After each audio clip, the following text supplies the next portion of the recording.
and you are watching Gov's Radio. This is where you go if you want to see something or if you want to hear something funny. Coming up in just a couple minutes, this is a joke I told. What? I'm not on Gov Radio? Call the police. Call my agent.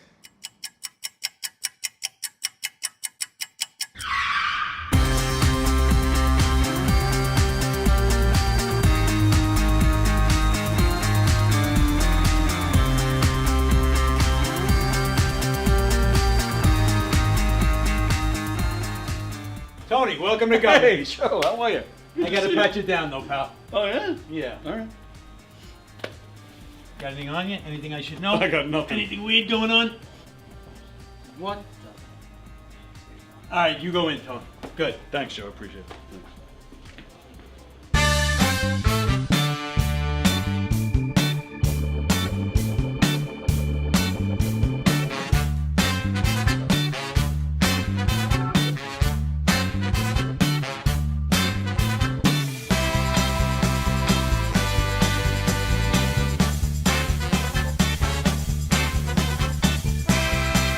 Hi, I'm Tom Kelly of The Tom Kelly Show. Yes, this is not the only time I've gotten on my knees in the back room of a comedy club.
The Knockem Dead Comedy Radio Show is also brought to you by Two Eagles Auto Body. For more than 25 years, Two Eagles Auto Body has been the leader in auto body repairs and customer satisfaction on Long Island. Two Eagles Auto Body handles every type of auto repair, from custom applications and restorations to repairs involving insurance claims. Give Two Eagles Auto Body a call and please ask for John Rossi at 516-328-2527. That's 516-328-2527.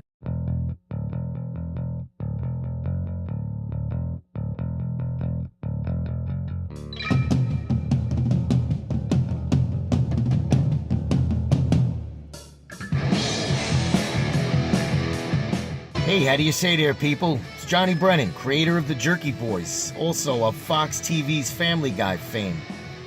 I just want to let you know you're listening to Tony on the Knockem Dead Radio Show. They're gonna keep knocking them dead, so keep listening, you wacky sons of bitch. Right there. Over and out there, sweet Charlie. Long time no see, man. Hey, man, I miss you guys, man, at Knockem Dead Comedy Radio.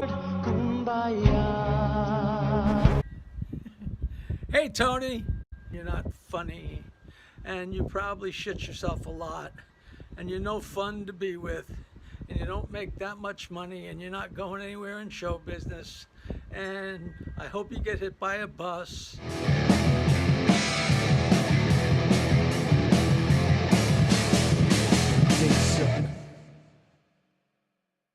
Hello! Do it like that. Hello! Yeah, like that. Hello! Not like that. No, that was awful. The one you did when I wasn't. Hello! Okay, save it for when it's on. Sorry. God, you know, I turn off the microphone, and you're like, gold. I turn the microphone on, I get ah. Seriously, ready? Hello! That wasn't it either. Damn it. Hello! That was it. All right. This is the one.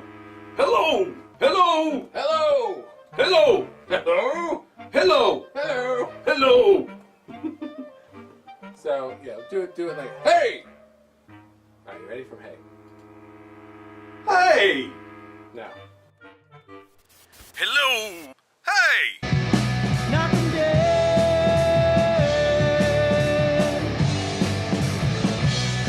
Comedy show.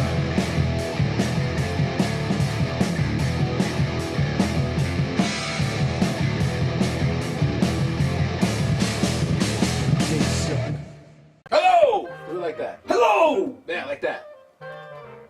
Hello! Not like that. No, that was awful. The one you did. Okay, here we are. Whoops. Okay.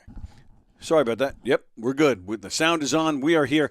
Sorry about that. We some guy was banging on the back door and he was trying to deliver beer to the club and nobody was here and he was getting all mad and he wanted me to help him and I don't have anything to do with that stuff. So Involved? the cops got involved? Yeah. No. But yeah, it was just it just held things up. All right. Stop moving. Why? Because I'm fixing it here. But every time I fix it, you move again. Because you're looking up there. Okay, so you don't move. Stay right where you are. You're good. I got to move this. And I'm going to move this down to here. Okay. Okay. All right. So, yeah, so this guy trying to deliver stuff, he threw me off. Sorry about that. Hi, everybody. Welcome. It's Wednesday. We're good to go now. We're all set. Ready to rock. Mike is here. The Knockem Dead Comedy Show coming at you on Gov's Comedy Club Podcast, Facebook, and YouTube. Please subscribe and follow those pages. Please share the link on all your socials so that everybody sees these shows here on Gov's Comedy Club Podcast. We appreciate the support. We have a lot of great shows here. Hershey and the Keegs last night. Rosie was on their show last night. Steve Squared. This show, of course. Circling the Drain is on tonight at 7. Sports Bash with Peter Schwartz. Did you guys, he had Chad Pennington on last week. Really? He had Pat LaFontaine yesterday. Wow. Yeah, well, he he- doesn't have to travel far. He lives right in Huntington, I think. Who? Pat Oh, that is true. Well, he wasn't in here. He zoomed in. Oh, he zoomed. But it's still great guests. That's But a yes, big name. Wow. yeah. And he had Phil Simms about a month or so ago. Wow. Yeah, he had Hojo. Yeah, he needs to get more Mets. Hojo. He needs to Yeah. get more. He had Nelson Figueroa. How about the Mets start playing? Well, all right, they lost last night, but they won the night before. These are teams that they're supposed to be beating. Well, I'll give you that. You're absolutely right. Thank you for the segue there, Michael. You're welcome. Did you? All right, so I'm sure everybody's been talking about this guy at Pittsburgh, the guy who fell off. Oh, in center field there. Yeah, Yeah. down there in Pittsburgh. So Young man as well. yeah, he's in his 20s. Yeah. So if you watch the video, everybody's been saying, "What was he doing? What was happening?" So I don't know if you saw. It was either late last night or early this morning. Another video has come out where the video that everybody saw was like shot from like behind home plate. Yes. Well, now there's a video from behind him, and it's clear as day. So because everybody's wondering what was he doing. So what happened was, he's sitting right in the front there. Andrew McCutchen of the Pittsburgh Pirates hit a double, and I believe I think it might have been an RBI double. So the whole place is getting excited. He was putting his hands on the railing and just kind of like bouncing and propelling himself, and as he was pushing himself up, he's putting his legs out. So at one point, so his legs are going out like this, Yay! That's the best I can do because I can't demonstrate. So at one point he pushes himself up using the railing, but then he didn't land right, and like this area here hit the railing, and it made him, like Topple over? yeah. So it made him. So when he hit it, I think he had let go, too. I think. So when he hit it, it was right around this area, hit the top rail, and it just made him go forward. And next thing you know, he just flipped right over. And it all happened so fast that you see people in that section. All of a sudden, you see them kind of like it took them And a no one second on to- the field even responded. Well, it that was so quickly. fast. It was so fast. But and the he way fell flopped- onto the field too. I mean, it's not like somebody's going to be, No. So there was But it's the way the way the guy flopped, like a rag doll. like a rag doll, like he was out of it when he was falling. Well, he hit He hit something on the way down, which is why the I top think of the wall, maybe. I don't know. or maybe or maybe the top of the section below, because I think he was all the way. He was 25 feet up. Yeah. Maybe it was the outfield wall. He hit something, and then and that's when he started flopping. But then broke his neck once he hit the ground. Yeah. In fact, I think I have it here. I do. Kavan. Kavan. Kevin? I don't know. Kevin Markwood. Video behind Markwood shows him sitting in a seat, then appearing to jump up from his seat in excitement. His legs clip his torso area clipped the railing directly in front of his seat, sending him tumbling 21 feet onto the ground below. Suffered a broken neck, clavicle, and back. Oh, wow. He is recovering. They have a GoFundMe page. He actually took his first steps this past Monday. Oh.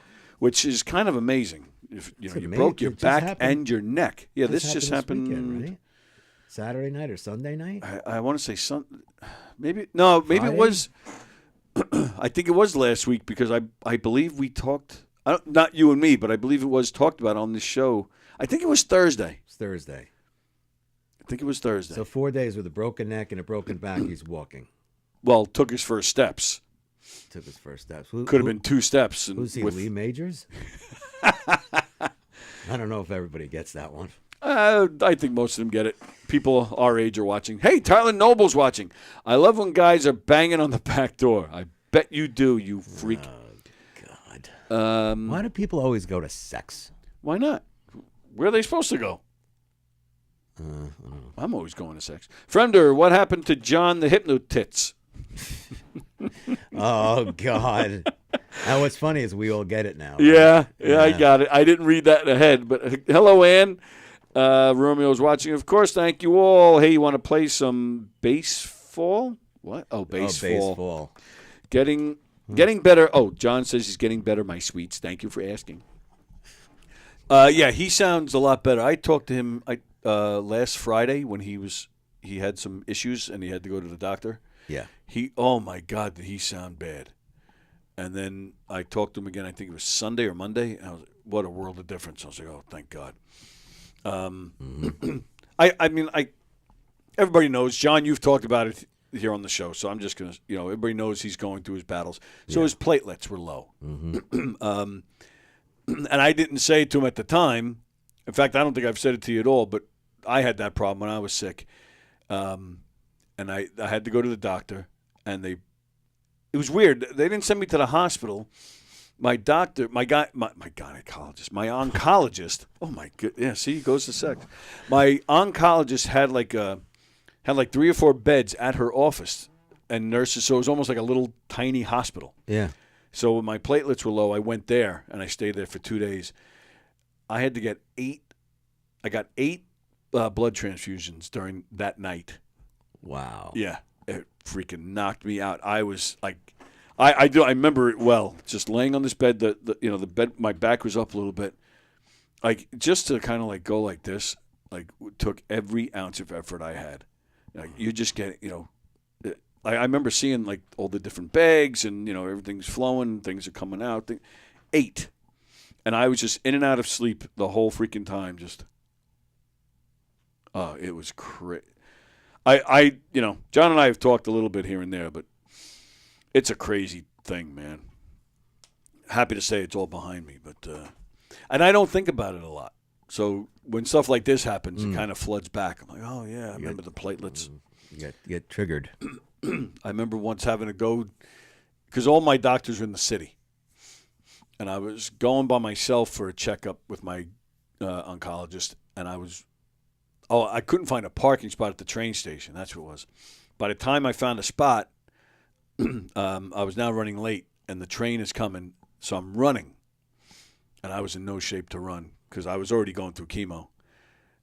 And by the time I got on the train, I was so out of breath from running. It took me forever to catch my breath. By the time I got to Rockville Center, I had to get off the train or I felt like I was going to throw up. I ended up having to pay a cab. I think it was like $50 to drive me back to Wantor to get my car. Wow. Oh, Yeah, so I feel for you, John, and I'm glad you're better because you did. You sounded terrible the other day. I love talking. What? Sorry. That's all right. Fremder talking about the guy at the baseball game. He said, GoFundMe. He should have started a Go Catch Me page. Oh God. Oh, Go Catch Me. That's a good one. I might steal that one and use that on stage. Sorry, go ahead. You were going to say something. No, it's actually not comedy related, but you got me now that I'm triggered. Remember the first time when you were in, was it NYU? Yeah. And you had your own room and you went up there, because I love telling people the story about when I first saw your basement with the thousands of CDs. Because I walked in your room and you were just sitting there, and I felt so terrible for you. But you had a whole bag of CDs with you. Yes, I remember that. I do remember that. Yep. And then the next time you were going through chemo and they had you in the hallway. I don't know if you remember that. Well, no, they didn't have me in the hall. I was in the hallway. I remember you coming in. Yeah. Because I remember you didn't see me at first, and you walked right past me, and I just sat there watching you to see where you were going to go and how you were going to find me. Typical Tony. Yeah. So I do remember that. Like, hey, hey. I just happened to be in the hallway at that time. Okay. Yeah, because they had at NYU, and I have no idea if they still have it, but at the time, they had a whole floor. Because I had to go in every other week, and I had to stay there for 5 days. Yeah. Because this shit was getting pumped in. Well, it was getting pumped in 24/5 instead of 24/7. 24/5, this stuff was getting pumped into me, so I had to stay there in case there were any difficulties. So they had a whole floor set up like hotel rooms. Yeah. You go and you stay in your room, and they schedule times. At this time, we need to do this. At this time, we need to. So just come down, and and then wait, and we'll get you. Or if there's a problem, just come on down. So yeah, it was 2 floors down. So I would come out of the room, hop in the elevator, go down, and go in there for whatever was needed. And beautiful rooms. Yeah, I remember. TV, 2 beds, refrigerator. I feel like I'm missing something. But yeah, it was nice. Nice view of the yeah, whatever the water is. Was that the Hudson? I have no idea. The East River. The East River. Okay. Yeah, yeah, beautiful view. Yeah, and that's my CDs is pretty much how I got through it. I don't know what it was. I couldn't really watch much TV, but the music I was, I remember that because I remember Lisa went. There was some CD store nearby, and Phil Collins had put out one of his albums, and she went while I was in the hospital there. So she walked over and picked it up for me and brought it back. I remember my first week there, and I also and I think that time with you, I think that might have been my second stay. I did that every other week for months, but I remember the first week because when the chemo started on a Monday, and I'm like, all right, no, this is all right. It was fine. Tuesday I was fine. Wednesday morning, I'm in bed. As soon as I opened my eyes, I was like, oh, like it just, oh, and I sit up in the bed, and I just kind of go like this, and I just see hair everywhere. I'm like, oh. I look down at the pillow, and it's covered in hair. Wow. I'm like, oh, now it begins. And I was sick as a dog. And then every time after that, as soon as the chemo, I would watch the chemo come through the IV. As soon as it hit my vein, ugh. Good morning, sir. Good morning. You're not going to get this fat bastard down, boy. I tell you, I bounce back like a balloon. Let me tell you. I feel great. Oh, very nice. I'm happy to hear that. Yes. Thank you for asking. Thank you for all your good wishes. But I'm listening to you. Isn't it funny, the most beautiful rooms in the hotel, facing the river or in Stony Brooks, facing the pine land. You're dying, and they give you this most beautiful room. It's amazing. They give you anything you want. So when I was in Stony Brook, they had access to iPads, and these little old ladies would come around. They were like volunteers. They called them like the ladies' auxiliary, and they would crochet blankets. So it was the most unbelievable experience in the world. These little old ladies. The point I'm bringing, the last thing you want the last thing you want to see is you're laying there, you're getting this shit pumped in. I don't know if you had a port or not, but I had a port, and these little ladies come in with their blue hair and they go, "Oh, good morning, how are you?" And we give you a little token, lady, get the fuck out of my room. I'm half dead here. Do I need you? I mean, it's just amazing. So when I was in the middle of chemo, they took a break from giving it to me because they felt the tumor had shrunk enough that they can finally do the surgery where they can remove it.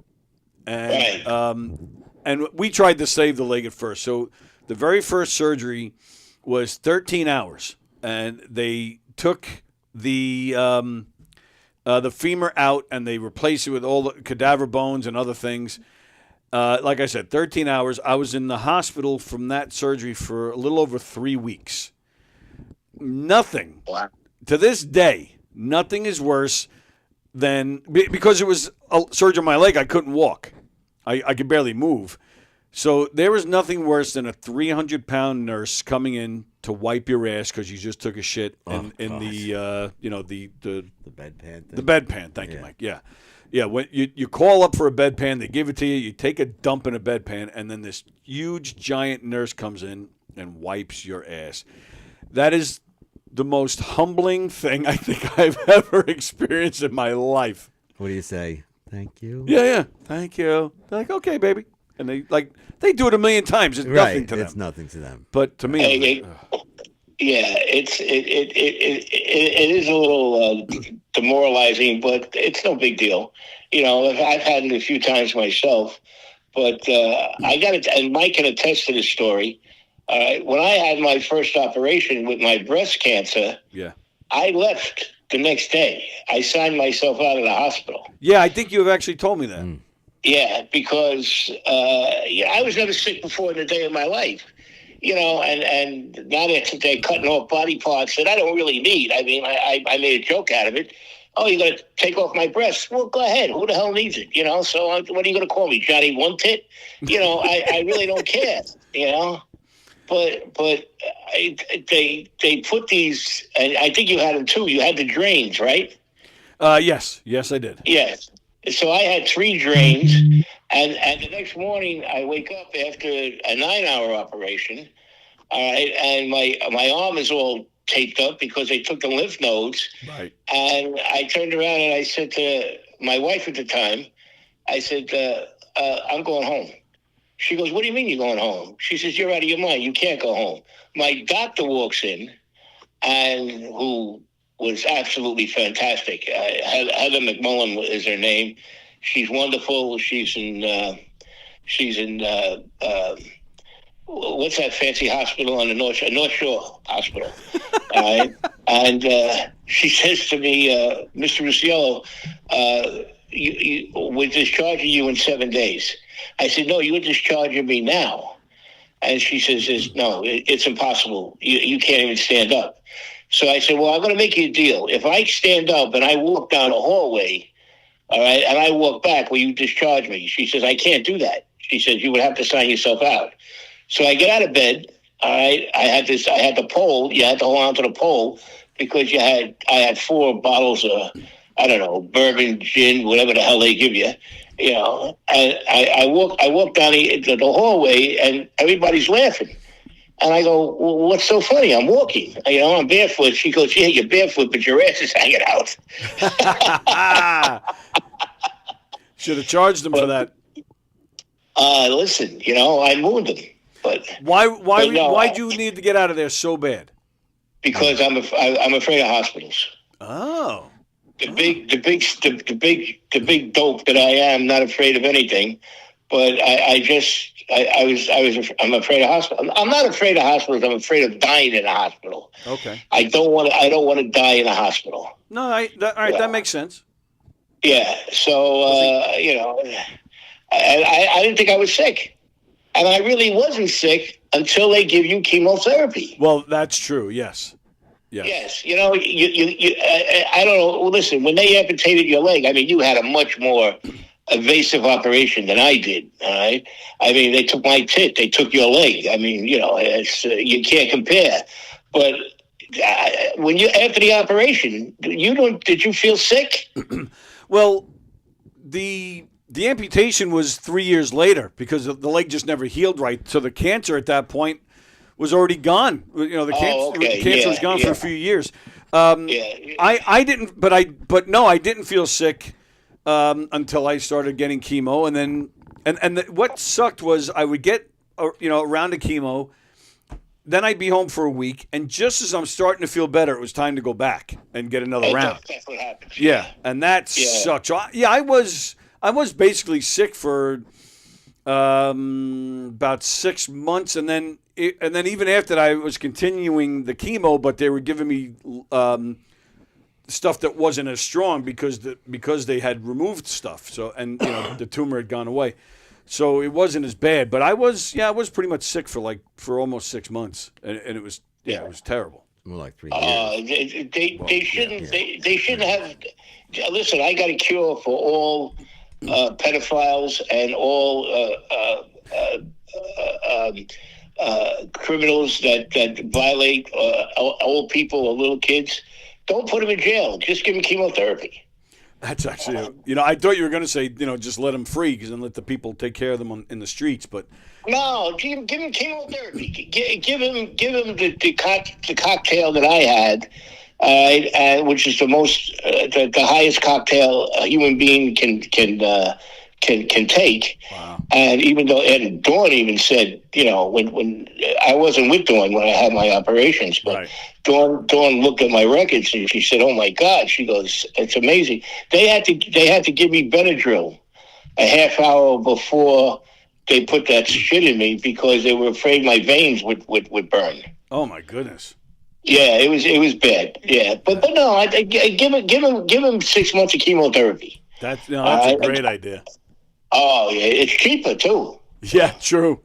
Yeah. All right, so I have a question, Mr. Kaplan. Are you reading the comments? Yeah. Okay. So my dear friend Ann. Yep. All right. Said that she called you Magic Mike. The past 2 weeks, I think. Yeah, Yes. I believe so. Yeah, all right. I want to know, Ann. Maybe you can call in, or maybe you can type. What makes him so magic? I know the guy for almost 10 years, and I don't see anything magical about Michael. Well, are you familiar with the movie? What movie? There's a movie called Magic Mike. It's about a stripper, and that's his name. Oh no, I'm not familiar with that movie, but. If my friend Ann equates this Michael, our Michael, to a stripper, she needs some therapy, boy. I tell you.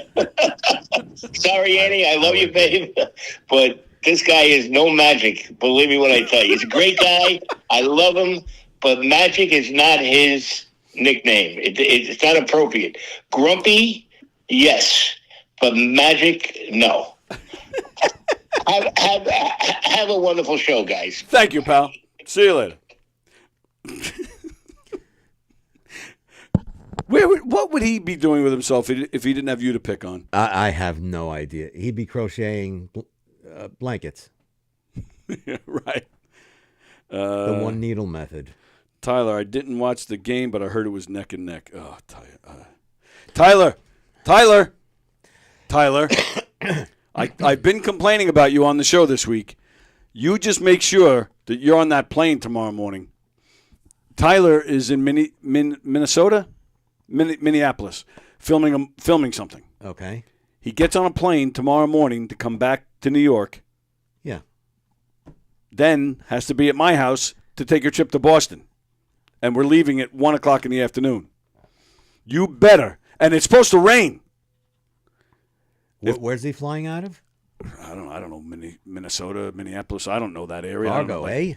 Oh, yeah, that could be. If you're stalled out, man. If your flight is stalled, I'll just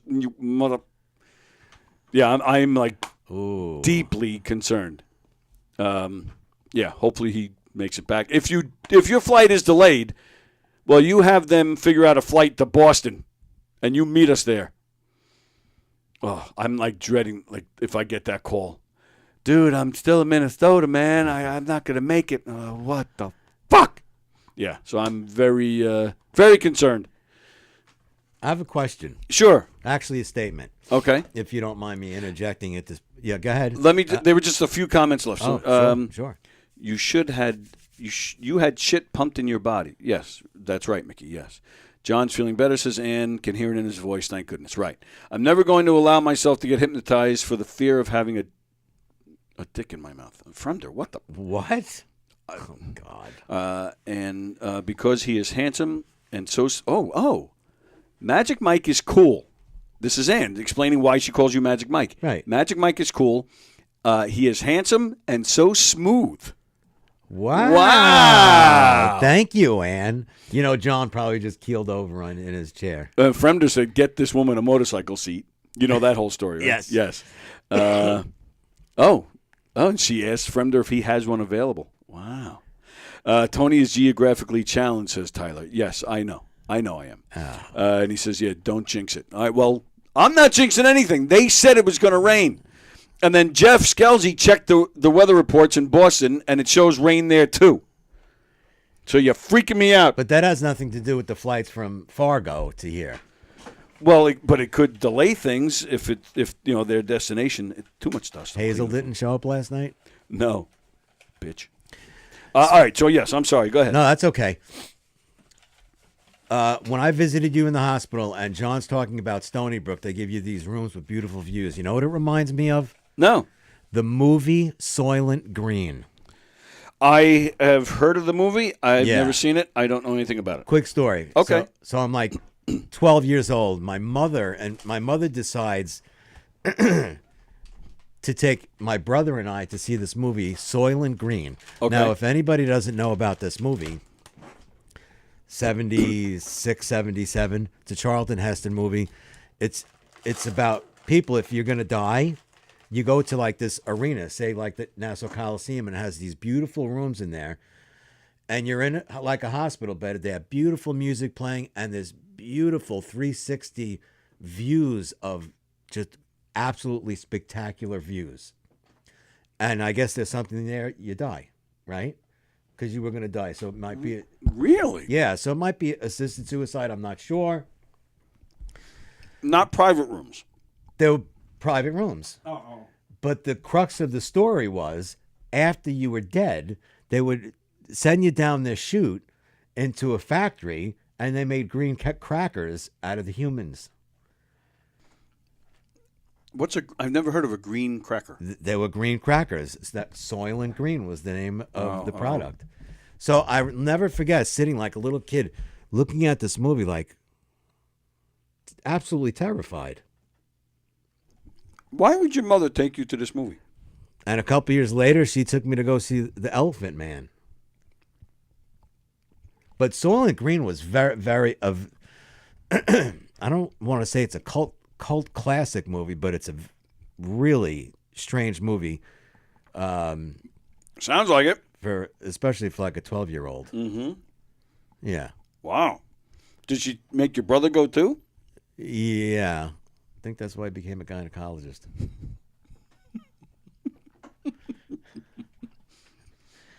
That's a weird movie.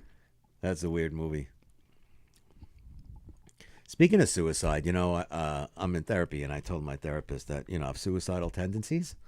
And he told me from now on I got to pay in advance. I've heard that. Yeah, that's an oldie. There was something I saw the other day. I think I saved it.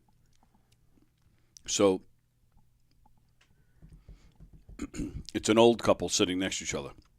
Like super old. Now, you're assuming they're together because they're sitting next to each other. And the man says, how do you feel about sex? And she goes, I would like it infrequently.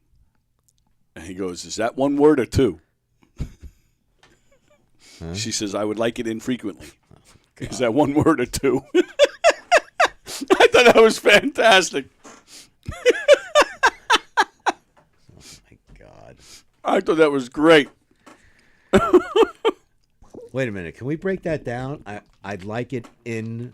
I get that. Right. Or I got like it I think, infrequently. yes, if it's I one got word that has a whole different meaning. Don't move those because I'm going to have more because I'm a pig. All right. Ava says that's why he likes dad jokes now. Salvin Green was disturbing, says Ann.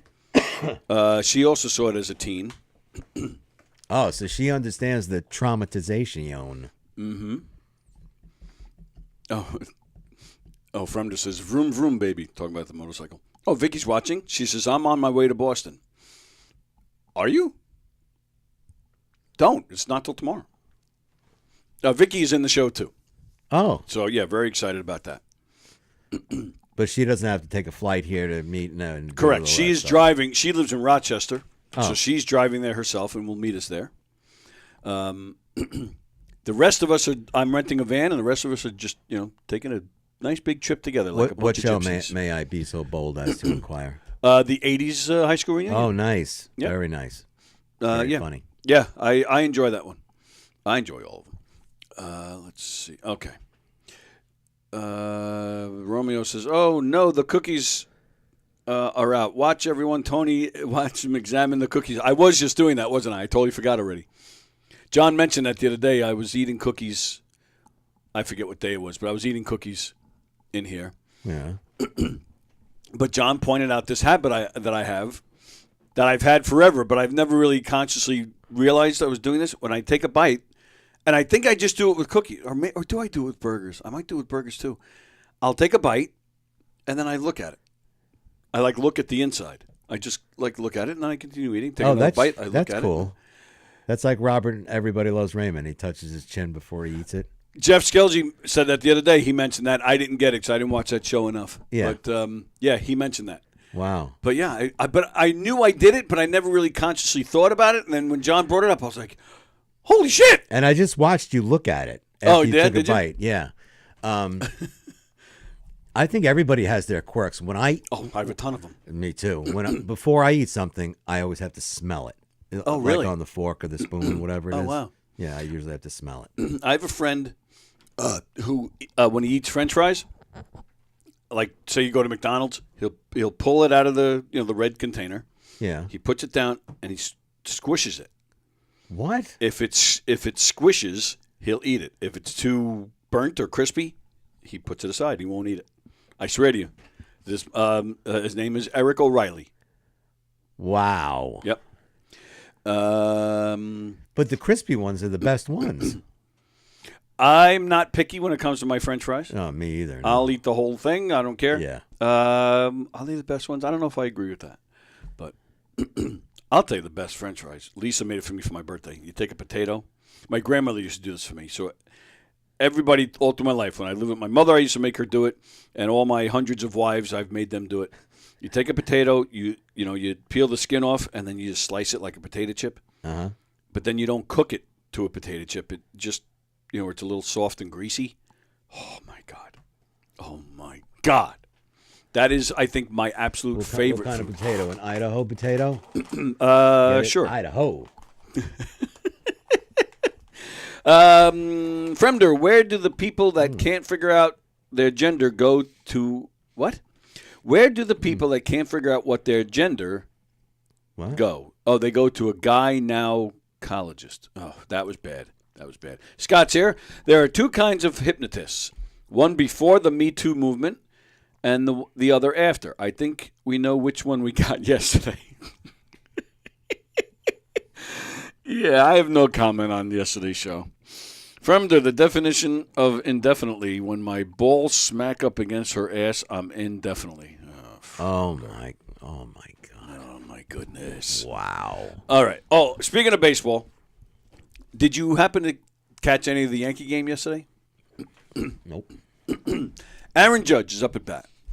Pow! Amazing. Hits one out. He's having some. Yeah, he's batting 450 or some shit. 427 or something. hits a home run, right? There's this kid, and he's with, I think it's a total of 4 guys. I did see that video. This is hilarious. That's hilarious. So he hits the home run. This kid has a mitt. He catches the ball, and he's got 3 friends with him, and now they're all celebrating. That's why I don't like Yankee fans, though. Well, what true. you're going to say. True. Yes. So they're all, the 4 of them now are hugging and celebrating the fact that he caught the ball. And it's in his glove. It's in his glove. But as they're bouncing around, the ball flies out. And none of these 4 see They it. don't realize it. Sitting next to the 4th is a guy. The ball flies out and just starts to roll along the railing. The guy who's right next to him, he grabs it, throws it right in his pocket. Yep. These kids then realize, I mean, it was like scripted. I mean, everything was just timed perfectly. Then the kid realizes the ball's gone. He's like, they're all looking around. This guy doesn't say a word. No. I think he had all intentions of keeping the ball. Did he? Why? Did he eventually give it back? If you watch the video, he's sitting there quiet. Right. I don't think he has any intention, and especially knowing Yankee fans the way I do, I don't think he had any intention of giving it back. Right. His buddies were like, there was jostling around, and finally, if I'm remembering right, his friend went into the guy's pocket and went here. Oh, no kidding. Oh, I didn't see that. Oh, okay. And gave it back to the guy who actually caught the ball. Yeah, I'm with you. This guy had no intention of giving it back. No. Yeah, no, he was. It's my ball now. He was hunkered down in a seat like this, stone faced. Wow. Yeah. Holy cow. Yeah. Why do you think I'm I've had trouble being a Yankee fan? But all right, but in all fairness, time. there are plenty of videos on YouTube where you see like people from all teams. Like you'll see a player throw a ball to a kid, and some bitch will stick her arm out and catch the ball and take it and run away, and the kid cries. Like, that's not just a Yankee thing. No, but I Yankee fans are sore winners. I'll give you very. That. It's either they got to win or or death. I am already. I mean, we're only a little over a month into the baseball season. I am already sick of the Yankee fans. So that Soto's really living up to his money, huh? Like. They bring it up. Like I'm not instigating anything. Hey, how about that Soto, huh? You glad you got him? Look at him now. I didn't say a word to you. Yeah, and you don't have him anymore. So if he's doing so poorly, you should be happy he's not there. Mm-hmm. Why are you making fun of me? And on top of that, they're wrong. He hasn't been hitting the home runs, but he's been contributing. He's been moving guys over. He's been getting some RBIs. He's been getting some right. Yeah, he is. And the fact that they're pitching his outfield play. His outfield play has not been as I've seen in other years. But plus they're not really pitching him well, but so Alonso's getting better pitches, and Alonso he's playing. He is on fire. Fire, I said. Sports are like marriage. Sometimes you don't get your balls back. Tony should have been hypnotized to not need a high chair, a bib, and a spoon with airplane noises to eat. Yes, he said that yesterday too, son of a bitch. I did ask this guy. What? Because I have the baby palate. Because I don't eat normally. Oh, so he's. I gotcha. I did ask the guy if he can cure my stump pain, and then he said no. Really? He said there's a lot more involved. Oh, I'm sure. He did say to me when he was leaving, "Get in touch with me if you work on that stump stuff." I'm like, yeah, okay. I'm not paying you money. So, all right. How would you like to play a little Would You Rather? Love it. Cool. I did this with Diane last week. Yesterday, we were too busy to do it. So, what does that mean? We were too busy getting hypnotized. Oh, yeah. Yeah. You're right, Tony, but he is still not worth the money. The hypnotist? I'm assuming that's what he's talking about. Oh, no, I think he's talking about Soto. Oh, man. I think we're going to get our money's worth out of him. So do I. Yeah, it's coming. Yeah. I do think it's coming. Plus, he has an opt-out. I think it's after 5 years. So if he opts out and leaves, so we got 5 years. He'll be probably past his prime at that point. So, okay, here we go. We're going to play a little Would You Rather. Did I do this with Jeff? I think I did this with Jeff the other day. Would you rather have the ability to see 10 minutes into the future or 150 years into the future? Can you repeat the question, Wink Martindale? Would you rather have the ability to see 10 minutes into the future or 150 years into the future? I think 150 years into the future. Why? Oh, there's a why? Doesn't have to be. I think because I automatically think of, even though my grandchildren won't even be alive in 150 years. True. I'm interested. Okay. Yeah. Good enough. Because 10 minutes it's 11:43. It'll be 11:53. We're still going to be sitting here eating cookies and talking about stupid shit. Would you rather? Oh, okay. Would you rather have the ability to move things with your mind, or have the ability to read minds? read minds. Oh, creepy. Absolutely. Would That's you? very creepy. Would you rather team up with Wonder Woman or Captain Marvel? Is this a trick question? It is not. It's not my favorite superhero, either one of them. That was not the question. That wasn't the question. I think Wonder Woman. If it's Linda Carter Wonder Woman, I'm in. Not for that reason, but well, that's my reason. Linda Carter might be, in my opinion, she might be the most beautiful actress I've ever seen. Linda Carter? Yeah. No, you don't think so? When I was a kid, though, Cheryl Ladd was my favorite. Cheryl Ladd? Yeah, but Linda Carter, wow. People think I'm nuts. One of the most beautiful actresses I've ever seen was Ally McGraw. Oh, okay. All right. Love Story. Oh, yeah, I remember her. Yeah. Is she still alive?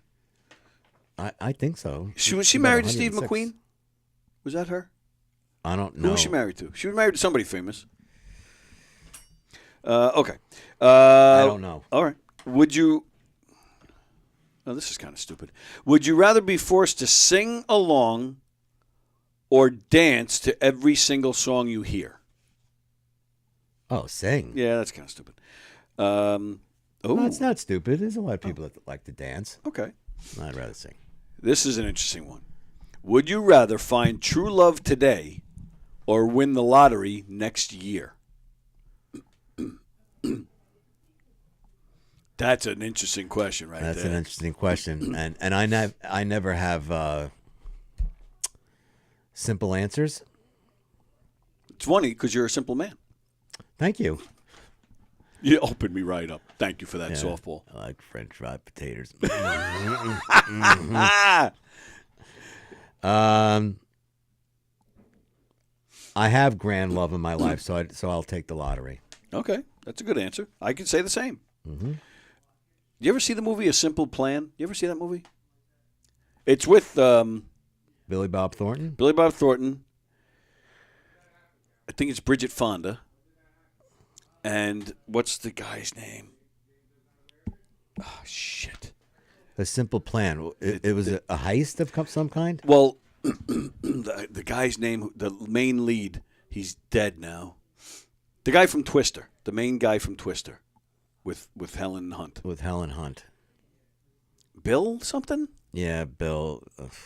Crap. And then he died suddenly, like he was getting some kind of routine like surgery, and he died or some shit. Last couple of years. Oh, I think it's been several years at this point. Several years? But, so he lives in a small Midwestern town. I'm listening. I'm looking up the movie. And a plane crashes near his house. And, like, they live in the middle of nowhere. So him and his brother, who's played by Billy Bob Thornton, they decide, like, they go to the plane to see if they can help in any way. Hey! So, and they find something. They find a ton of money. These guys, I forget if it was a drug deal or they did rob somebody. I forget how these guys got the money. Yeah. But they find a ton of money in this plane. And Bill Paxton, thank you. So they decide to come up with a simple plan on how to hide the money, what to do with it, how to split it up. Yeah. And, of course, it all just goes to shit. Sure. Great, great movie. In fact, I should watch it again. I haven't seen it in a while. But it's a great movie. Very good movie. That's like someone said, a John Cusack movie. He's driving behind a Brinks truck and a couple big bags of money fall out. Oh, and yeah? he takes it and he keeps it, and that's a great thing. Would you keep it? Would you keep it? Most people probably would say yes.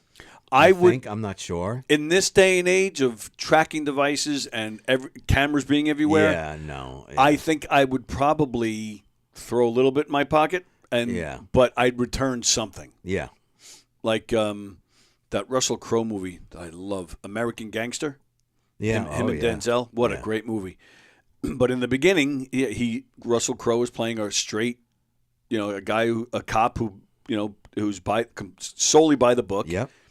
He does a bust. He ends up with, I think it's like $980,000 in cash, and he didn't take a penny. And all the other cops are mad at him. Like, you got to take something. You got to split it up. And he wouldn't do it. But how do you not, man? That temptation, I fully admit that I am not strong enough. If I was in John Cusack's shoes, I would definitely throw a little bit. And because it's a bank, they're insured, so that money's replaced.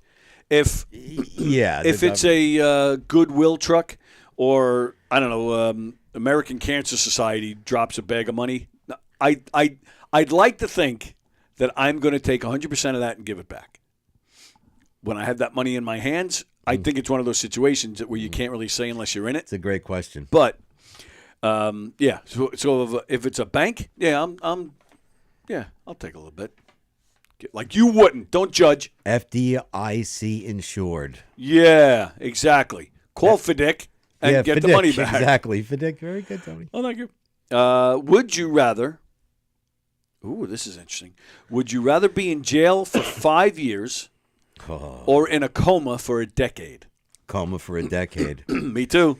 One night in jail, I don't think I wouldn't be able to do it. I admit flat out, if I, God forbid, I had to go to jail for something, I'm killing myself. Oh, yeah. There's no way.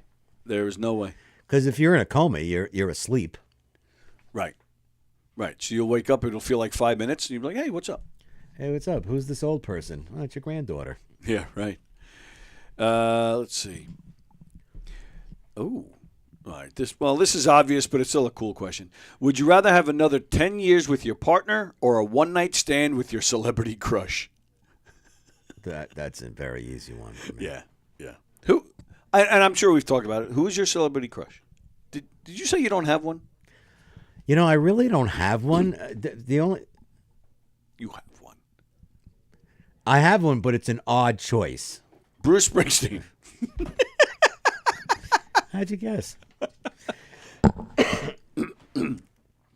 Penelope Cruz. Why is that an odd choice? She's gorgeous. No, because of why. Oh, why? She is beautiful. She is. Because she did a Coca-Cola or a Pepsi commercial, and it was a Super Bowl commercial, where she walks into this bar. It's a hot day, and she's got like a tank top on. Yeah. And she drinks like the whole glass bottle, and she lets out a big burp. Really? Yeah. I would love to see that commercial. Yeah, I'm sure you can find it. It's a great commercial. Yeah, I'll definitely have to look for that. I thought that's what you're typing. No, I'm looking for... Oh, okay. You said Emily Lloyd, and do you know that? Because she's not... You talk about celebrity crushes or just celebrities in general. That's not a name you really hear that often. Who? Emily, the one you just said. Penelope Cruz. Penelope Cruz. Yeah. But I was just looking now at... Because there's another one who's like that, who I think is absolutely gorgeous and a great actress, Gretchen Mol.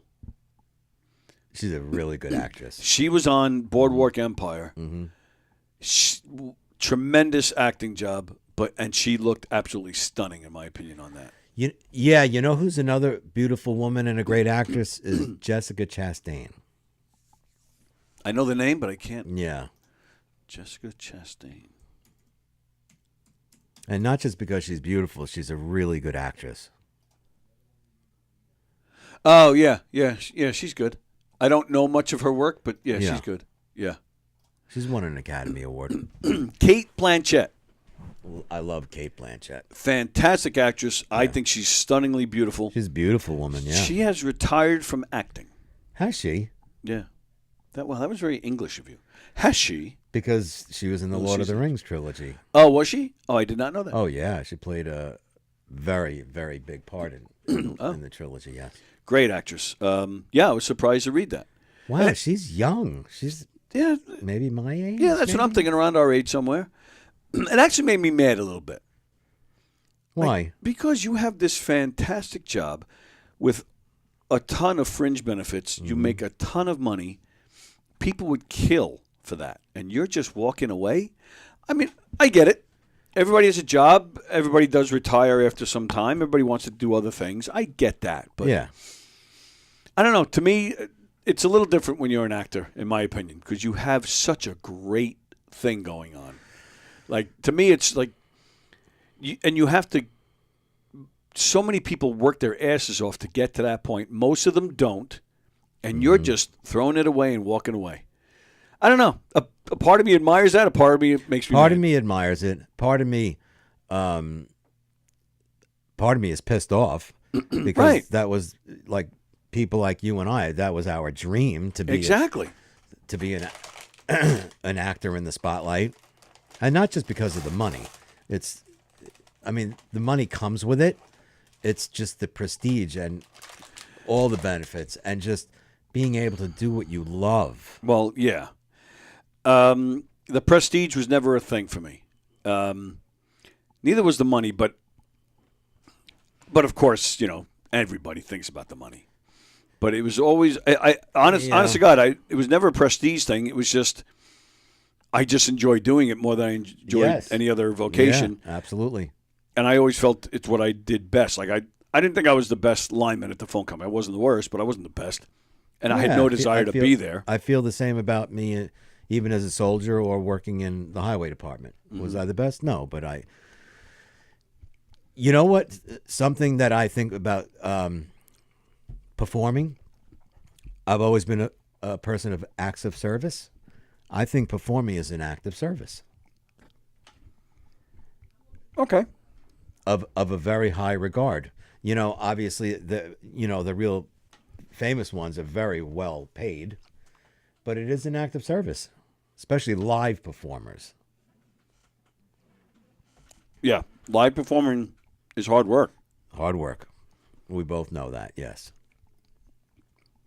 It's hard work. When you're doing that 6 days a week, sometimes twice a day, physically taxing. Broadway, yeah. Yeah. Would you rather have everyone you know be able to read your thoughts, or for everyone to have access to your internet history? That's a hard question. That's a hard question. It's almost like the same thing. To a certain extent. I would let them look at my thoughts. Sure. Really? Yeah. Why not? Would you rather lose your sight or your memories? Oh, that's an easy one. Lose my sight. Yeah? Yeah. You just still can touch boobies. Well, but if you lost your memory, it'd be like touching it for the very first time. Oh, shut up.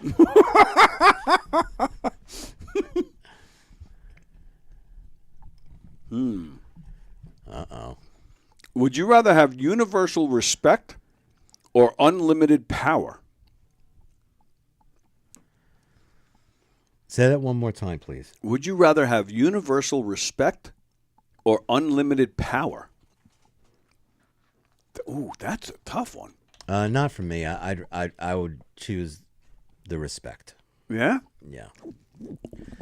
You're talking about universal respect, so everybody respects one another? Oh, okay. That's how I see it. I took it as everybody respects respecting you. Yeah, that's how I took it. Oh, no, I take it as universal respect among everybody, amongst everybody. If that's the case, yes. And then hands down, I agree with you. Okay. All right. Last one for this week. Would you rather have more money or more time? More time. Because you could always work things out, but you can't Yep. buy time. Absolutely right. Let's look at some comments, and then we have some more stuff to do. Oh, Vicky was telling us Bill Paxton. Thank you. Romeo says he would drink the bathwater of Victoria Principal. Yeah, she was something. Oh, from Dallas, yeah. She was something in her day. Yeah, she was stunning. She ruined Andy Gibb, though, didn't she? She kind of did. I I don't think she meant to. No, I don't think she meant to either, but I know there was a lot of stories made about it. Fremder, good idea. He says he would rather dance because every time he opens his mouth, something stupid comes out. Which is the smartest thing you've ever said. Win the lottery next year because I can buy $1 million of true love anywhere, if you know what I'm saying. The last time a bunch of money bags fell into my lap, I lost all my singles that night. I'd rather be in a coma because I don't like sharing my fruit cocktail. What? Wait, what? Fremder would rather be in a coma because I don't like sharing my fruit cocktail. I don't get it, but something about it strikes me very funny. Well, he's a very funny person. But what was the question, though? Would you rather be in a coma? A coma for 10 years or in jail for 5 years. And we both agreed at coma. Oh, maybe they have a lot of fruit cocktail. Oh, in prison. I don't like sharing my, maybe meaning like, doesn't like sharing his bitch or something. I don't know. As an actor, if you're struggling to put food on the table, try out for a role. Holy shit. What? If you're a struggling actor, try out for a role. Like, ROLL. Yes, I get it. Performing as an act of service, which is why Mike is dressed like a little blue pill.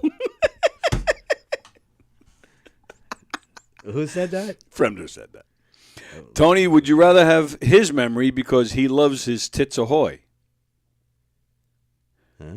Oh, Tony would rather have his memory. I would rather have my memory because I love my tits ahoy. He's saying tits ahoy instead of chips ahoy. He's been saying it like pretty much the whole show. He has. I just haven't been reading those comments. Oh. I'd rather have more money because then I could just buy a watch and have more time. Remember that line in Rocky? You want to have a good time, you need a good watch. That's right. Carol, were you really hypnotized? Inquiring minds want to know. Oh, hello, Carol.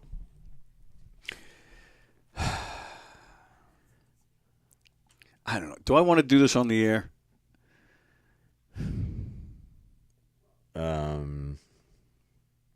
I say, yeah. I mean, I guess that answer up to you. gives it away. Yes, your response is With all due respect to our guest yesterday, no, it didn't do a thing.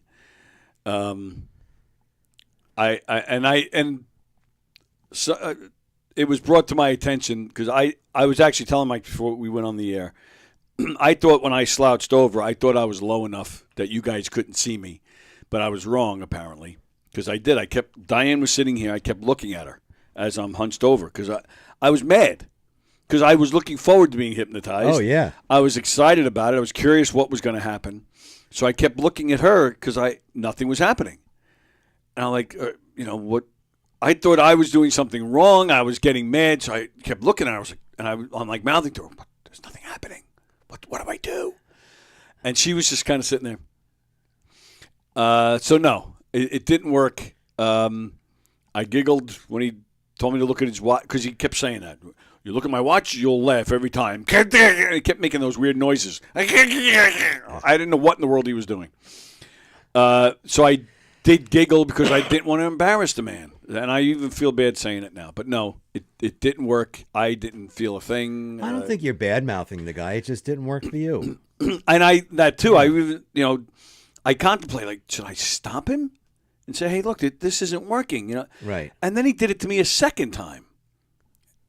Nothing. I was like, so at that point, I'm like, all right, let me just get through this. All right, so let me play the devil's advocate. Okay. Was this all, from his standpoint, was he serious or was it part of his shtick? Because I could see a comedian going up on stage and saying, I could hypnotize anyone.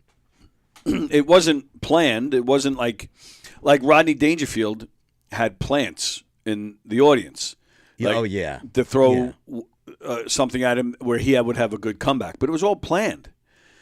this was not the case. This wasn't like, before we went on the air, okay, I'm going to, put you to sleep. You guys make sure you fall forward. Like, there was nothing like that. Oh, there wasn't. This guy, you watch his videos,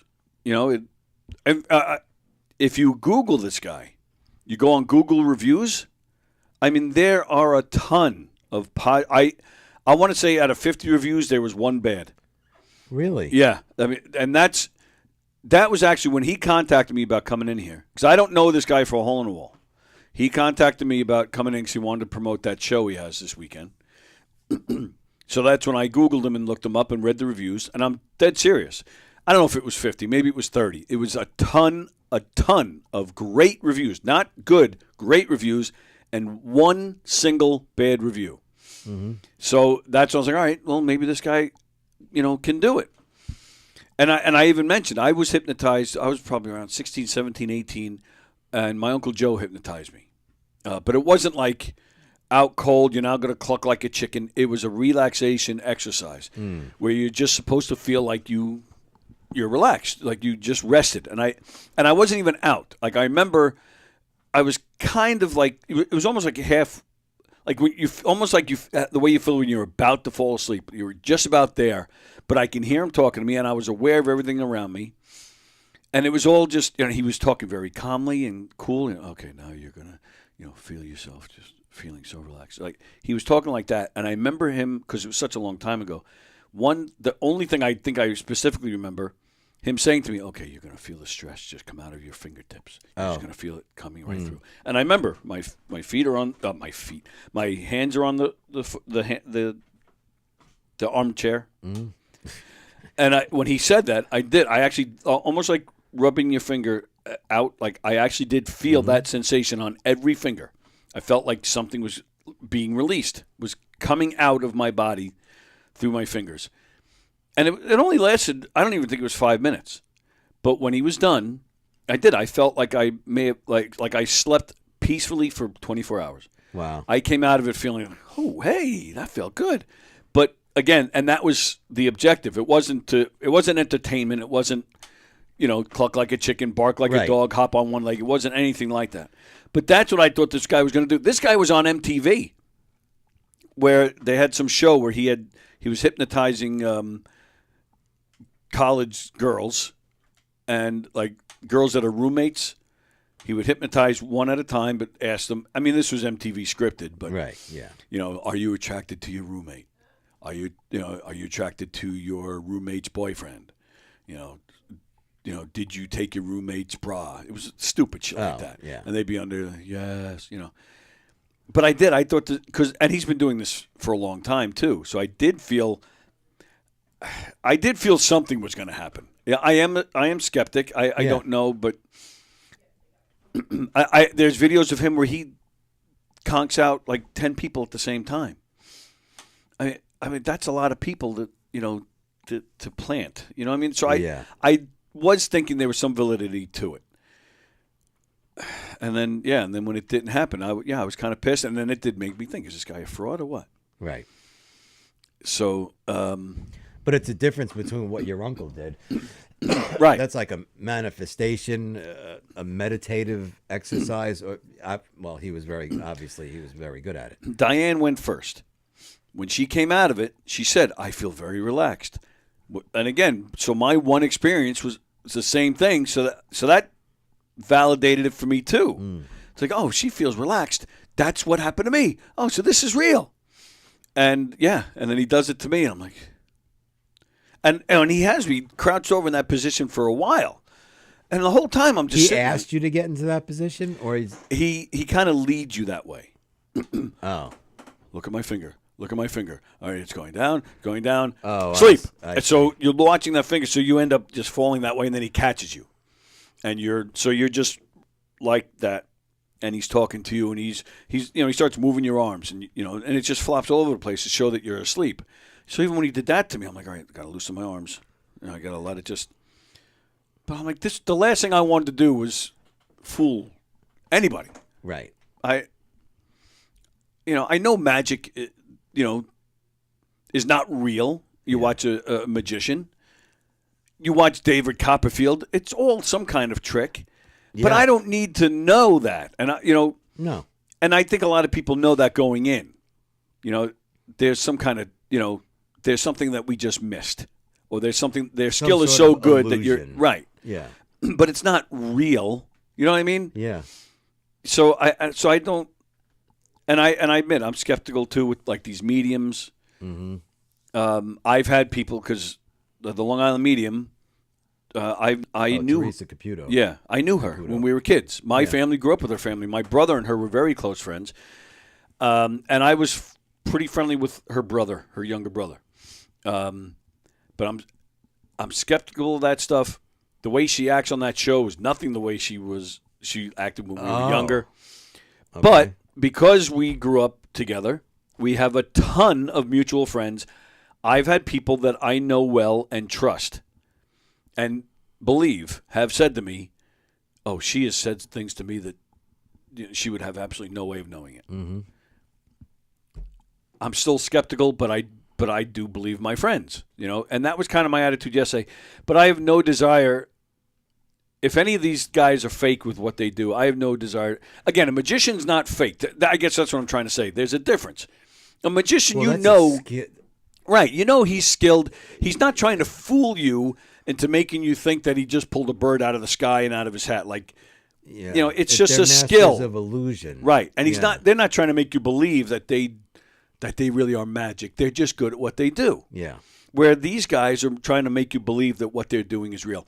Like after this mess yesterday, my brother sent me a video of an old Johnny Carson show where he had some guy on there who claims he can bend objects without touching them.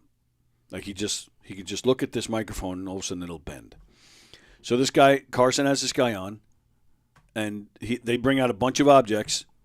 He's sitting there the whole time, and nothing worked. This guy was out there for 20 minutes with Carson, and he kept saying shit like, oh, I'm under pressure, or, I need more time, or, your producers told me that, we talked more before I had to do anything like this.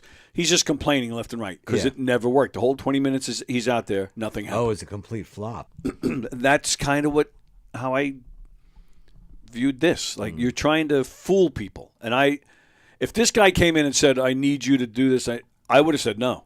I'm sorry. I would have said no. Yeah. Was I hoping that it was real so that maybe, this video would get a lot of hits? Yeah. Absolutely. Yeah. Did I bring him in because I figure a lot of people will watch this, they'll be interested in, and I had plenty of people. Oh, are you really getting hypnotized next week? Oh, that's going to be cool.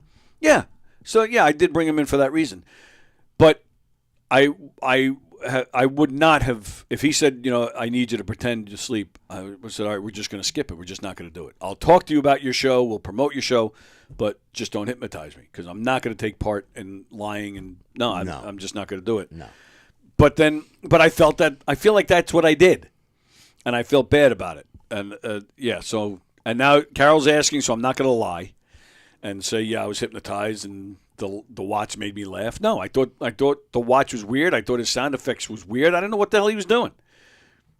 And I'm sorry to say that. And I'm sorry to, Well, there's a big difference between hypnotized, having the power of suggestion, or mediums. Yes. Oh, yeah. But still, they're still trying to make you believe in something that I don't know is true or not. I met Teresa Caputo. Yeah. I don't know, a couple of years ago. She was filming in Mastic, and I was there. I was just there, and she was off camera. It was hot. She was drinking water, and I just went right up to her because I wanted to see. Because she always says, "I feel things by seeing someone," and I went right up there. I said, "It's nice to meet you." So she would touch my hand, and I looked like really close at her to see if she would say anything. She's like, "Nice to meet you." I'm sure she saw stuff. She just didn't want to bring it out. Probably. Who's the guy who had the TV show? John Edwards. John Edwards. Yeah, I haven't heard about him. Years when he had the show, a buddy of mine at the phone company got tickets to see the show. Him and his wife were going. I forget the story. There was some weird story where this guy, whoever his connection was, got him a pair of tickets, but then he ended up with another pair. So he gave them to me. So Lisa and I went. This guy, it was the taping of a show. They were taping, I think, three different episodes, and they would have people move to make it look like they're like three different. Oh, I see. But it was a shit show. He was barely getting anything out of anybody. And he had this thing. I don't know if all mediums do it or if it's just him, but he claims, like if I'm him and I'm talking to you, I see your mom, I see your great grandfather, whatever it is. If you're not validating what he's seeing, he can't move on to the next person. Something has to be validated for almost like to close it out so he can move on. Oh. So when we were there, again, he was barely getting anybody. But then and people are getting frustrated because, people always go to these things hoping to hear from somebody. Yeah. So you can feel it. And like you can even hear it. People starting to, rumble and mumble and get agitated. But then the last 45 freaking minutes, he was zeroed in on this one guy, this older gentleman with white hair. I'll never forget it. He was honed in on this guy. He kept saying, he brought up this, brought up that, talked about this, talked about that. This guy, every single thing John Edwards talked about, this guy was like, I have no idea what you're talking about. No, you see a short, fat woman with curly hair. No, I have no idea what you're talking about. Like, John Edwards was not getting anything on this guy. Wow. And because he couldn't move forward, he stuck with him. So, 10 minutes go by, people are now 20 minutes go by. Now people are like, hey, we're out of here soon. What the fuck? Yeah. So people that he hardly got anything that day out of anybody. And then when you spend that much time, people who haven't been called for anything are now getting frustrated because they know that the time is going to be up. Yeah. So yeah, he did the last 45 minutes, and he never got anything. And then finally, his producer said, "Sorry, John, but we're done." Right. So he's like, "Okay," and he's sorry, everybody, and off he went. People, they weren't booing, but people were yelling, "What was that?" Or "Give me a break, come back," Yeah. So everybody's walking out of there like they just left the funeral. Wow. And I am. I think it's natural to be skeptic because is it possible? Sure. In my opinion, anything's possible. Like maybe there are, I think it just came out recently that there might be life form like 750 miles away, 750 million miles away. There's a planet that might have life on it. So yeah, sure. Anything's possible. Anything's possible. But unlikely in this case, yeah, I do. Plus, not to mention, the Bible claims, that this kind of thing doesn't happen. So I don't know. I don't know. But but yeah, I did. I felt like I was cheating people. Yes, I felt like I don't know if this guy is a fraud or it just didn't work. But I didn't know what to do, and I didn't want to embarrass him, and we're in the middle of the show, so I just went with it. And I did. I felt bad about it after. I was like, I did. I felt like I lied to these guys. Mm. So yeah, but did you really play it up? Well, I followed his instructions, and I did. I sat there, and he's saying I'm sleeping, and look at him. His arms are, flopping. And when I point to my watch, every time I point to my watch, he's going to laugh. I did it. In your defense, I could see why you did what you did. Because if you're like this, and he's like, look, he's sleeping, you're not the type that would say, hey, dude, it's not working. Right. Me too. That's what I'm saying. But it went through my head, like, should I tell him? Should I tell him maybe he forgot to do something? But I just didn't have the balls to stop him. And then when he did it again, it didn't work then either. Then I think I was more mad the second time. I was like you'd think if you're doing it again, if you missed something the first time, it would have taken effect the second time, and I would have been out. Right. But no, you did it again, and it's still not working? Like, again, it made me mad. Like, if I paid for that, I'd be pissed off. So, yeah, it was, So, no, I was not hypnotized. And then he's pointing at the it wasn't funny to me. I didn't have any desire to laugh because that's what he kept saying. I point to the watch, you're going to laugh. I just giggled because, I didn't want to embarrass him. Right. So I would just kind of I just didn't know what to do. Yeah. Very awkward. It was just a weird situation. So, yeah, my apologies. And, it was just a weird thing. So okay, so let's see.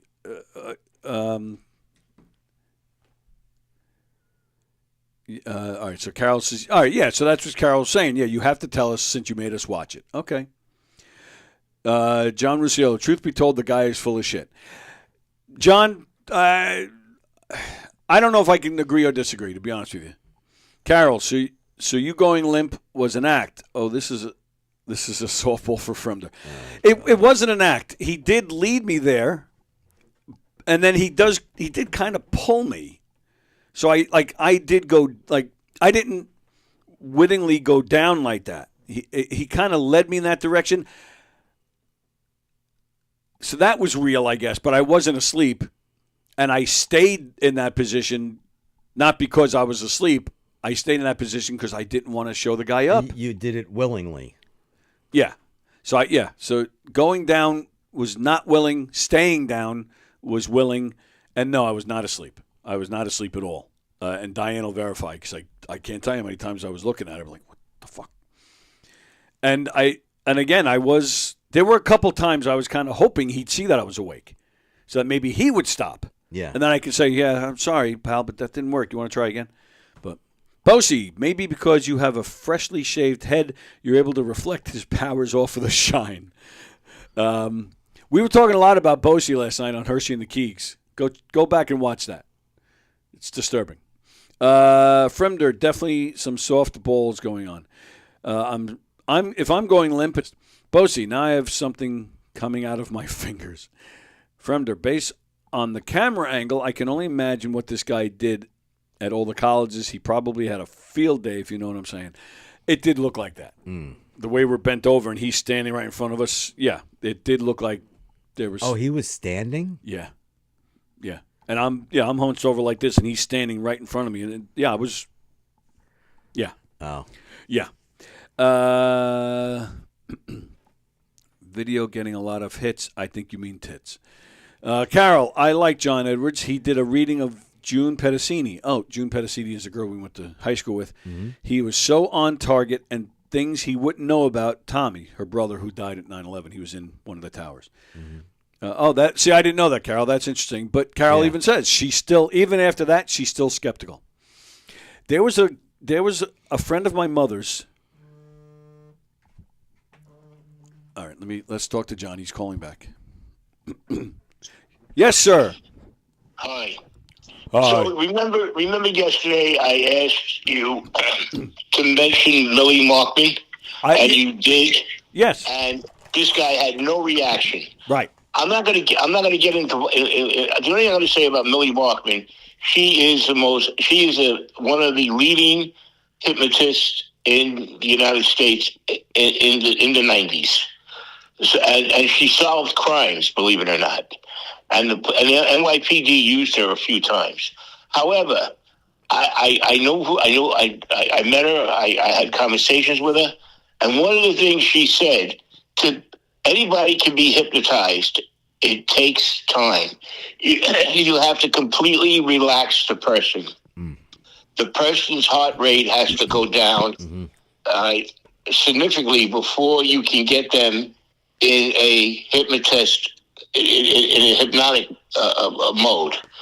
And she says all these guys that turn around and say they can hypnotize, it takes 5 to 10 minutes, all right, to relax a person where you can get him or her in that mood. And basically that's what you said what your uncle did. Yes. Yeah. All right. Number one. Number two, if you notice, even watch TV as a kid, you would look at a watch. They would put you almost in a tranquil mode. So that's why I saw it. And your facial expressions yesterday showed that you weren't, hypnotized. Yeah. There were a couple of times I would look at the camera for various reasons. Yes. I am. Unlike me, I'm always in a hypnotic state, but for different reasons. Well, sometimes I think the show puts people to sleep, but that's a different story. No. Will you stop knocking? I hate when you do that. Stop knocking your show. Stop knocking this show is a fabulous, fabulous show. You have fabulous guests. You have fabulous co-hosts, with the exception of Wednesdays. and this is, listen, it can't be perfect. You have a great show. It's unbelievable. What is he doing? What is Kaplan doing? He's putting away his glasses. Look at the glass case he has. He has a see-through glass case. Yes. Yeah. Oh my God! Oh my! That's it. I I gotta can see go. my glasses if they're in there. So you don't forget them. All right. But you see how it works. I know that they're in there. Right. That's why I said so you don't forget them. Right. Because you know they're there.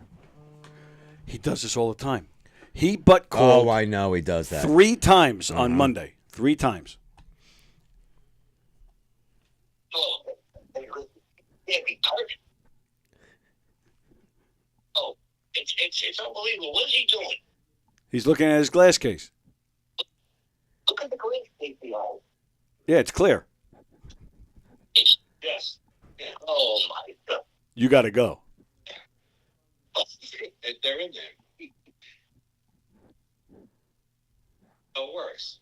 Now you're about to find out that your butt called. Uh-huh. So you don't forget them. Right. All the time. He but call. Why now? Hang up the phone. He does that all the time. All the time. Carol says, I love Wednesdays with a heart. Mike is the best. Thank you, Carol. Very nice. Very nice. You're the best, Carol. Ann says, Tony, you did great. I know it wasn't working on you. Very respectful. Thank you. Thank you very much. I see it as respectful as well. Okay, thank you. I do. So what I was going to say when John called, back in the 90s, I want to say mid-90s, a friend of my mother's went to see some medium. I have no idea who it was. And this person got picked and said, there's a man here. He's tall. He's got red hair. His son is going to have his own Saturday Night Live type TV show. This woman at the time had no idea what he was talking about. And if I remember right, I don't know if my mother remembers this, but I think a little time went by, not years, but maybe it might have been weeks or maybe a month or two, I forget. But the friend then remembered, so she called my mother and told her about it. Now, the medium wasn't direct. It wasn't a direct hit, but a few years later, we started Dinner Theater Troupe, and we were working a lot of Saturday nights.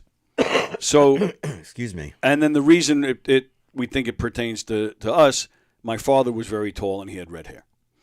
So, but again, my mother's friend didn't pick up on that at the time because my father's been dead almost. He's been, actually, I think it's this month, the end of this month. He's dead 45 years. So, he's out of people's minds. Yeah. Plus, he left my mother when she was pregnant with me, so I don't think he saw my mother's friend since 1970. Wow. He's so far out of her mind. But, so that was the connection they ended up making. Oh, that must have been Tom talking about Tony because he does comedy shows Saturday nights. So, that's the most direct thing I've ever had to a medium. My brother, because he grew up with the Long Island medium, she had him on, remember, she had that TV show. He was on that. I didn't know that. There's a one episode where he's with her the whole episode. And she reads him towards the end. And they really didn't show too much of it, but you talk to him, he makes all kind of connections, but it wasn't direct stuff. It wasn't like your father's here and he's saying, he's proud of this and he loved when this happened. It was all very vague, and my brother, is making connections to it, which to me, you got to give me something a little bit more specific, a little bit more direct for me to totally believe. Yeah. So something concrete. Yeah. Which, in my opinion, it wasn't. My brother probably disagrees, but John says, "Yeah, I did it again. I'm a dope." Carol says, "Oh, Mike, and she's blowing you kisses. What is going on here? That all the hotties go after my co-hosts? Maybe they just see that I'm a nice fella. Carol's mine. Stay away from Carol. Oh, it's you Jews sticking together? Is that what it is? Uh-huh. Sons of bitches. You can't have any more cookies. It's funny because Jen says, because I said, yeah, I consider myself a Jewish fellow. She goes, yeah, a Jew that's been baptized. Because I had. Well, the Jew cat. Hence the name Jew cat. I don't know why, Suspender, but every medium that I know is an extra large. Time to go. Thank you, pal. Thank you. Thank you, guys. Stick around. Peter Schwartz today at 1 o'clock. The studio is closed tomorrow and Friday, so that's why Peter is here today. Who's he having on today, you know? I don't. Not the guy with the broken neck. That'd be cool to get him eventually. Yeah. Frank says she didn't read me on the show.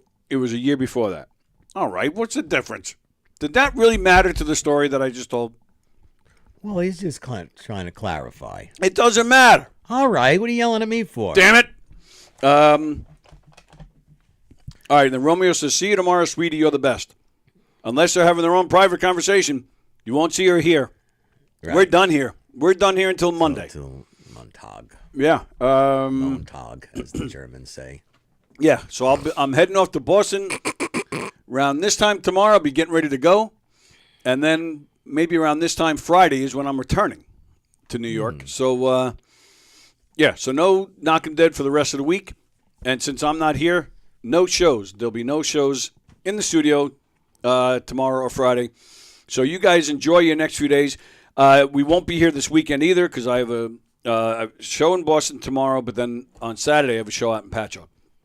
So I won't be here Saturday night either. So, yeah, the studio won't be open again until Monday. However, Friday night, Donversations will be on because Don pre-records those. So that'll be on. Other than that, that's it. We got Peter Schwartz coming up in a half hour. We have Circling the Drain tonight at 7, and that's it until Monday. Sorry about that, but going to a gig. And hopefully you'll have a great time and a safe time, so we'll be back here on Monday, and we can tell you all about it. Tyler will be here, I believe, and he's doing the Boston trip with us, so you'll have both of us here talking about it. Yeah, and that's it. So you guys enjoy the next few days. We'll definitely miss you, but, we got stuff to do. Go to Knockem Dead Comedy, baby. Find out where you can see us and how you can hire us for your event, knockemdeadcomedy.com. Go to govs.com. Check out all the Governor's Comedy Clubs. Jim Florentine is playing Levittown this weekend. Mark Riccadonna is playing the Brokerage in Belmore this weekend. Joe Matarese is playing McGuire's in Bohemia. All three of these guys are heavy hitters. They're friends of this show, and they're just super dudes and absolutely fantastic comedians. Some of the best there are. So I couldn't tell you which one to go to because they're all fantastic. But definitely see one of them because they're all great. Go to govs.com. Check out the full schedule. See what's going on. Make some reservations to some great comedy shows. Gov's Comedy Club podcast. Check out Peter at 1 o'clock. Go back and watch old shows the next couple of days. You know, we've been going at this for a while. So go back and watch some old shows. What's going on here? What did Mickey do? Carol is high. Tony and Mike are dopes. All right. And then... But then Carol says huggable. I don't know. Oh. And then Mickey says, just joking, Carol. And then Carol says, Mickey, watch yourself. Oh, there's a fight going on here. Yeah. Mickey says, I will not miss Mike. Ann, wishing you all a great day. Have a good trip to Boston. Shall miss you. See you Monday. Big hugs, my sweets. Going to be on a long weekend with no shows. Hugs. Going to be a long weekend with no shows. I appreciate you guys saying that. Yeah. And again, we'll miss you. But it's just 4 days. It'll go quick. We'll see you guys Monday. This is the most longest and drawn-out goodbye, and it's only 4 days. All right. We'll see you guys Monday. Thank you, pal. Thank you. See you next week. Thank you. Goodbye.